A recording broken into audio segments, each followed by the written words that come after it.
Bang, hati kita tuh organ tubuh dengan fungsi paling banyak. 500-500an fungsinya itu. Oke. Kalau jantung penting, tapi fungsinya cuma satu, mompa darah. Tapi kalau hati fungsinya 500.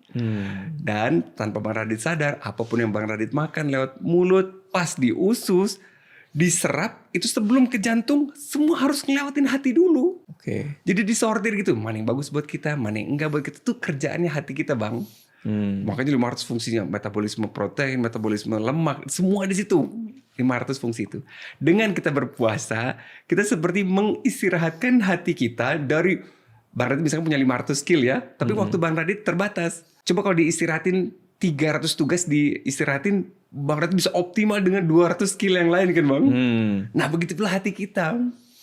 Dengan kita berpuasa, manfaat lain seperti peleburan lemak atau detoksifikasi tubuh itu lebih optimal saat kita mengistirahatkan hati kita, menjaga makanan dari usus gitu Bang. Oke. Karena kalau saya pikir puasa kan berarti nggak makan ya, nggak makan nggak minum. Saya pikir yang paling dapat benefit banyak tuh usus, tapi ternyata justru hati ya. Usus juga istirahat betul. Tapi usus kan juga cuma nyerap. Tapi abis diserap tuh dikemanain? Diprosesnya sama hati kita Bang. Oke, karena begitu makanan masuk ke usus, langsung kalau ada racun-racun tuh hati yang ngerjain. Bang Radit tahu kalau di Kepin gitu ya, itu kan ada security yang nahanin mobil tuh, ngecek mobil. Nah mirip-mirip kayak gitu tuh. Oh itu? Ngecek si hati tuh kayak gitu. Ada bom gak ada.